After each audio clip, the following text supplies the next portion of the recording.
Coming up in the news, you'll soon experience a smoother, more scenic drive along some major Show Me City roadways. We'll explain. Law enforcement officers receive a special salute for their service in defense of others. We'll have the details. And it's time to celebrate the city's diversity with fun-filled family events. We have the Juneteenth schedule for you.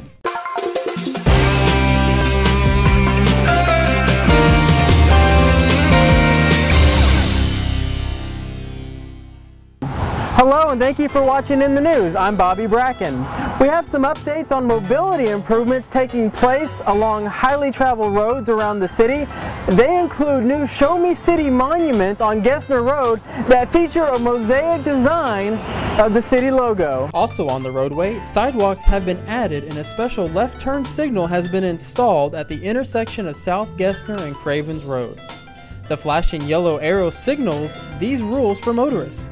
If there is a solid red left turn arrow, drivers must stop. If there is a solid yellow left turn arrow, drivers are allowed to turn left if it is safe to do so.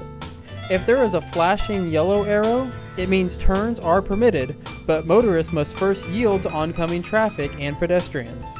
And if the arrow is solid green, motorists can turn left and oncoming traffic must stop. Near other major intersections, residents may have noticed large poles like that will be part of the city's future intelligent transportation system that will include a closed-circuit television feed.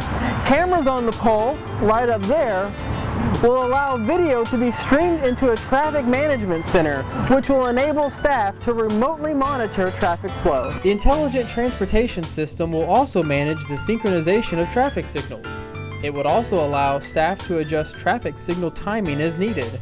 It should be up and running this fall. And now the council wrap-up. Andrea Guy has the recap of some significant actions taken at city council meetings.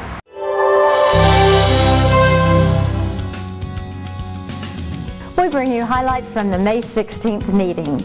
Mayor Alan Owen read a proclamation from State Representative Ron Reynolds that was approved by the state legislature commending Missouri City's state and national honors. The decree commended the city for being named number 21 on Money Magazine's 2010 list of the 100 best places to live in America, and for being recognized by Congressional Quarterly in that magazine's 2010 ranking of America's safest cities. Missouri City was listed at number 36 nationally and number 5 among Texas cities with low crime. In other action, council members held the second and final public hearing on proposed amendments to a zoning ordinance that would set uniform regulations for the outside placement of unscreened materials, merchandise, and equipment for commercial businesses that are 60,000 square feet or greater in area. For businesses that are less than that size, screening standards would be set. The Lowe's Home Improvement Center on Highway 6 would serve as the example for those regulations. Council members also authorized the negotiation of a 2-year agreement for the administration of the city's stormwater management program for $60,000. Council members also awarded $125,000 in contracts for sidewalk maintenance and repair.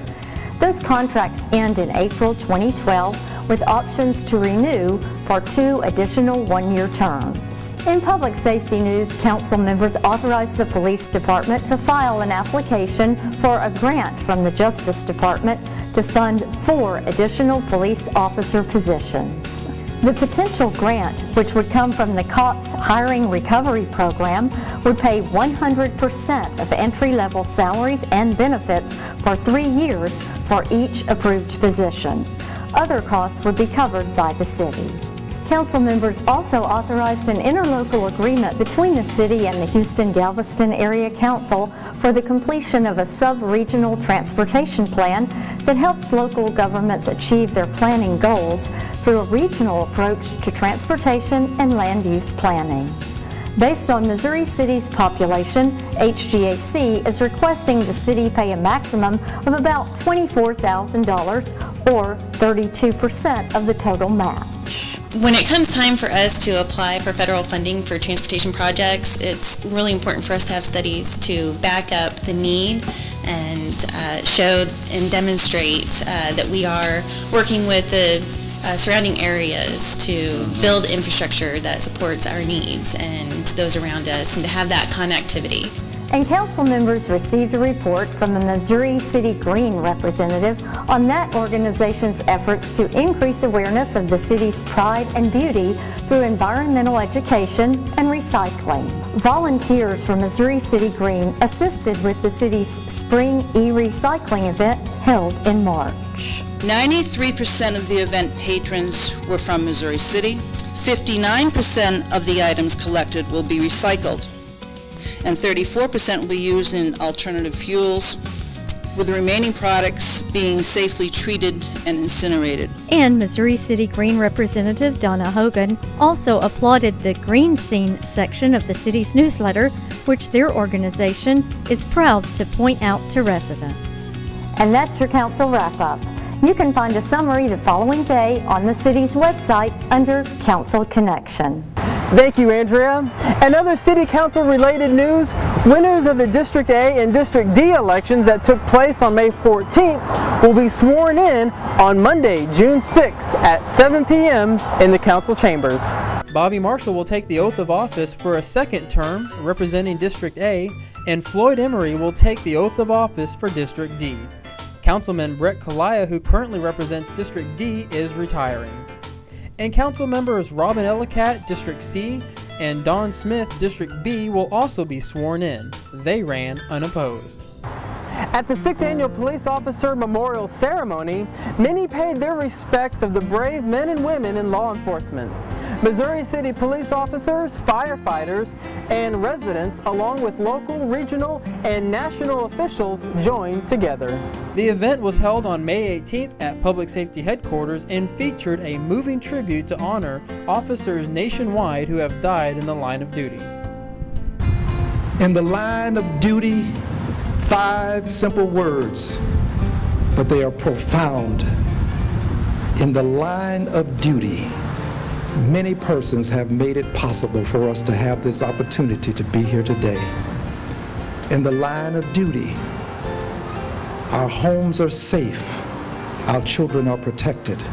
We pay tribute to the sacrifice made by those men and women, the courage that they've shown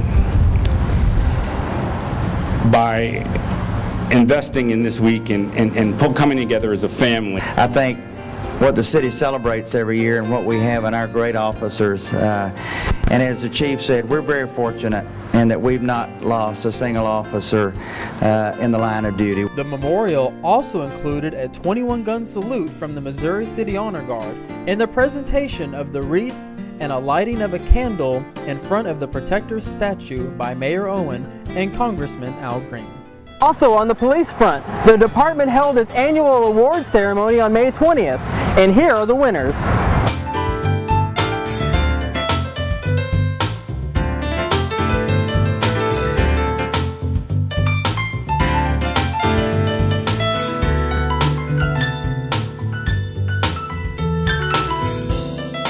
Meanwhile, Missouri City's bravest are doing their part in the national drive to fill the boot for Jerry's kids with muscular dystrophy.